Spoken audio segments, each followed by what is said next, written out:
I don't think Arch is a good Linux distribution for 99% of end users.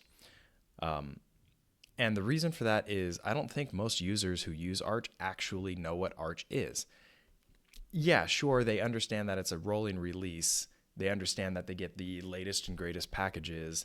They understand that they can say, by the way, I use Arch, but they don't really know what Arch is. And I want to talk about real quick what Arch is. So let's go into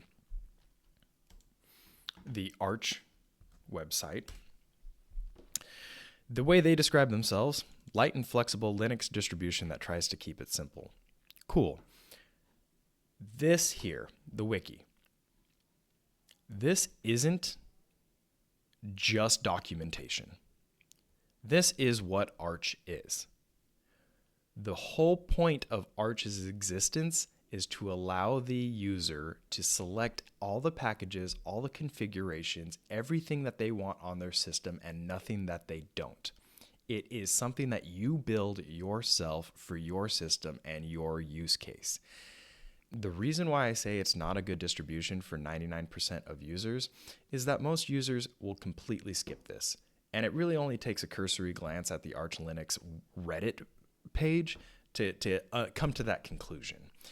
If you're going to skip the install guide, if you're just going to follow someone's written guide online or a video on YouTube or just the Arch install script off the ISO, all you're doing is getting the system that someone else has developed that may or may not be suited for your use case.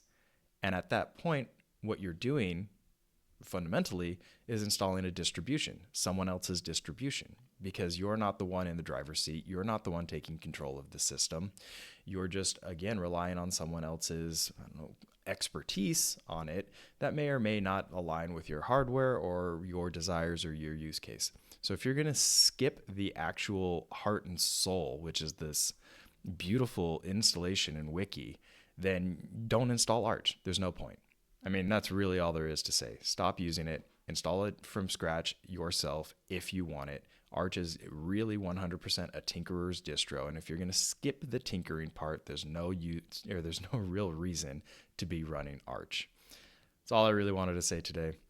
Thanks for listening to me rant. I'll see you in the next video.